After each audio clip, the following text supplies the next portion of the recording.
impressed with the job that Coach did, and we're just, so many things that went well and so many things that didn't go so well. Just a lot of things to learn from, but a lot of things to be thankful for.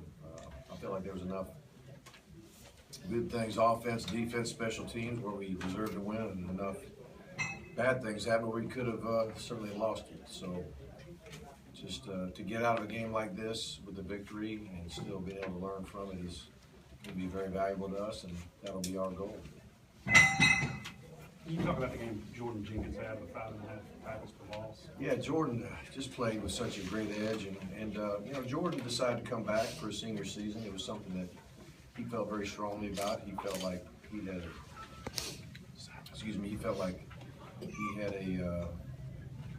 he just had to get better. There's just some things he thought he could improve on, and that's what I like about him. A guy that doesn't think he hung the moon by any stretch, but he came back. He worked his tail off. He's been playing excellent ball. He's been named, captain for Game 1 and Game 2, and he'll probably get named captain for Game 3, considering what he did this week. Mark, with how the quarterbacks were shaken out in the first half, did you guys on the coaching staff think about reassessing how you use them, and what would you make of how Grayson performed there in the quarter? Well, we just didn't throw and catch well at all in the first half. Obviously, just a little bit of decision making, but mostly just not hitting our target. I think one ball got tipped at the line of scrimmage, and we didn't attempt many balls. Period. We didn't move the chains. We didn't get any third down conversions, I don't think, in the first half. So it was just we have to be more balanced than we were today in order to have our offense really move well. And so we were going to play Bryce in the first half, and we did. And but even when we took a knee at the end, Grayson was back in there. We wanted to finish that way. But Grayson, I think he completed like 11 out of 16 or something in the second half. Much better performance second half, which was good to see. Mark, the way the run game worked in the first half, did that make it not so imperative for the passing game? Well, I think it's just like that one drive that we were way back inside the 5, and we tried to get big, and they got big, and they put everybody in every gap, and then some. And you're just so tempted to pick it up and launch one because it's just one single coverage and nobody deep. I mean, everybody's on the line of scrimmage, and no matter how good you run the ball, you're not going to be able to run the ball into that. So every once in a while, you just got to pick it up and throw a pop pass or throw a slant or take a shot, and back people off you a little bit. But overall, we ran the ball well, but a lot of it was in big chunks.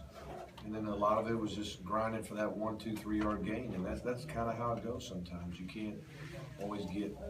If you average 5 or 6 yards a carry per game, it's usually not at a 5 yard or 6 yard clip. Usually it's 1, 2, 3, 1, -1, and then you go 60.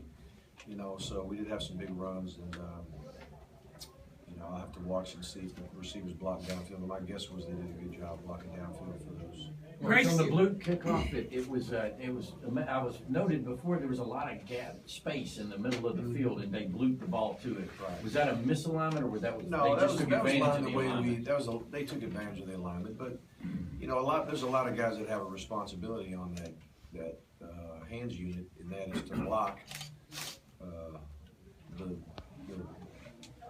defenders, coming down the field. They've got to block and give that guy time to gather that ball in. Now, I'm going to spend some time just seeing what everybody else in the country does in this situation and find out if there's a better way. But if everybody did what they were supposed to do, there'd have been a lot more time and opportunity for him to get on it safely without that much drama. But absolutely could have cost. That's one of the things that could have cost us, and we got to make sure we're doing the right thing first of all, and then make sure we can execute it. After the game, accomplish the things you want to accomplish this year with your passing attack at the level it's at right now. At the level it's at right now, probably not. But we'll get better. Freshman tight end Jackson Harris had a catch in this game. What have you seen out of him so far in the first 2 games he's played? Well, just to get himself in position to play as much as he is playing as a true freshman is a tribute to him. Came in at the mid-year, graduated early, spent the whole spring with us in summer, and just proved to be a guy who's reliable, a guy that we can count on. And he's very talented. He's going to continue to get better as he goes. And I know he's a Tennessee kid, and I'm glad he got a chance to catch a ball today.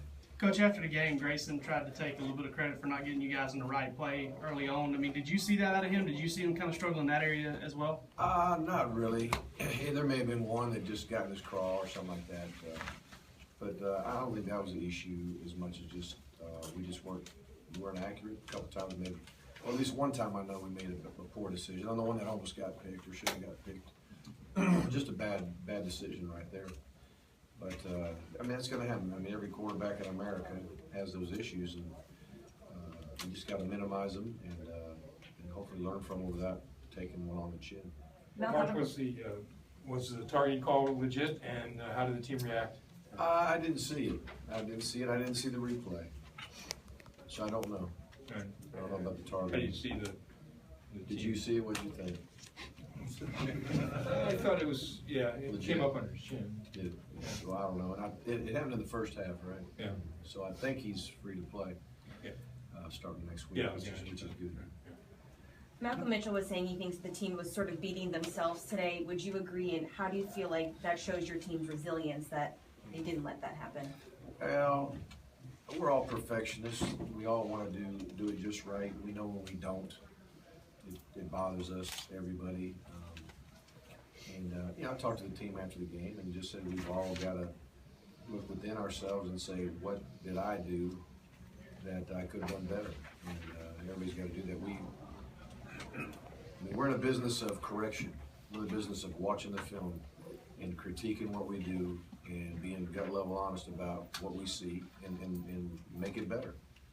And that's what football is all about.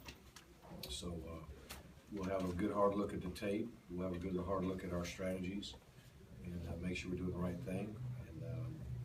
And our players, I'm sure, will look within themselves too to see what they could do better as well. But obviously, when there were some momentum shifts and some things that looked ominous there for a minute, we could have folded, but we didn't, and that's a good sign too. McKenzie didn't play last week. Did you expect him to have the impact that he had on the return game on comeback? We do. We see him when he gets the ball in his hand. There's a good shot at him getting a lot of yards, if not a touchdown. And last week he was coming off of a hamstring injury. That's why we didn't really use him much. Tempted to use him last week, but just kind of held off.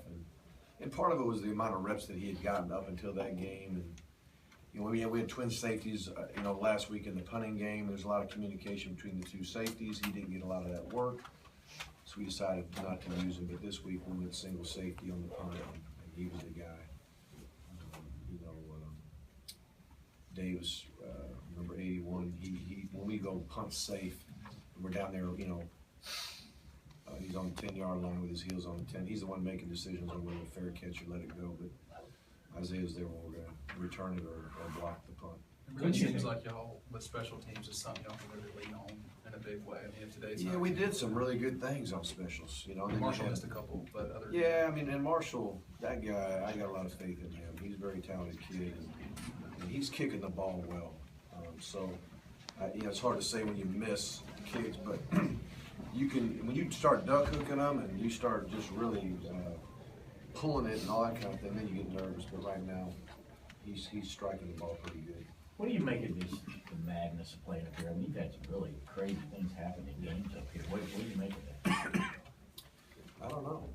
I think Vanderbilt's a good football team. I think they're they're tough to play at home, and we just haven't been able to finish it very often. We had one game out of the last 5 times we were here, maybe that we didn't have drama. We've had drama here just about every other time. There's been a lot made about Leonard and his positional versatility, but Jordan Jenkins was moved to all down the line today. How much does his positional versatility sort of help unlock that defense? What they can do? Well, Jordan is pretty much an outside guy. I mean, he's either an edge rusher or he's playing outside linebacker. We do put him inside here and there to get him on the guard in some of our pass rush stuff. But Leonard's the one that has played inside, has played outside, has played just a pure rush guy. He's played the nickel. Leonard's the one that's played the most, but Jordan obviously was very productive, and I'm just glad to see our seniors do that. Coach, you had The a, best catch of the day, you think? It must have been, I missed it. But Chuck Dowell said it was beautiful, so I trust him, but he must have made a great play. Coach, you had a lot of those home fans behind you, but this was a road game. It's Brian Schottenheimer's first game on the road. I mean, how do you feel about the game that he called and how he went about his business? Oh, I think he called a game that was just fine. We gotta execute a few things a little bit better at times, and some of the things, if there was any kind of just like the decision to run the ball 3 times deep in our territory and not throw it, that was my decision. He was, honoring what I wanted to get done at that time. I was trying to chew up as many timeouts as possible and hopefully knock it out of there. But so some of those things had to do with me. Some even towards the end, we were trying to use as much clock as possible. Huddle instead of going no huddles. A lot of those were my calls. Mark, there were 10 penalties for 92 yards, and what was the unsportsmanlike call that happened after the onside kick? They said sidelines. The only thing I can think of is, when the officials are running up and down in their space, there's 3 yards for them, and there's 3 yards for coaches, and then everybody's supposed to be on the other side, and we're not perfect at that. And my guess is an official was moving up and down and ran into somebody, and when that happens, you get flagged. Coach, this game was somewhat tight. How big are the missed opportunities in terms of interceptions you guys could have had with those drop passes on defense?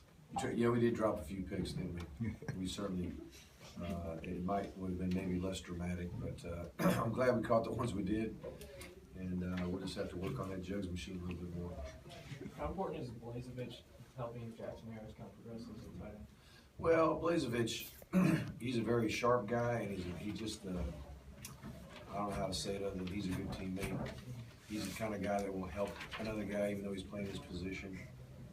He cares about the team winning. He cares about just helping Jackson learn and understand what to do. He's been a good teammate. Time for one more, anybody? Coach, when you failed to recover the onside kick there, what was the reaction like on the sideline? Well, I didn't say anything out loud, but if anybody could record my thoughts, my pastor would have been happy. Thanks, Coach.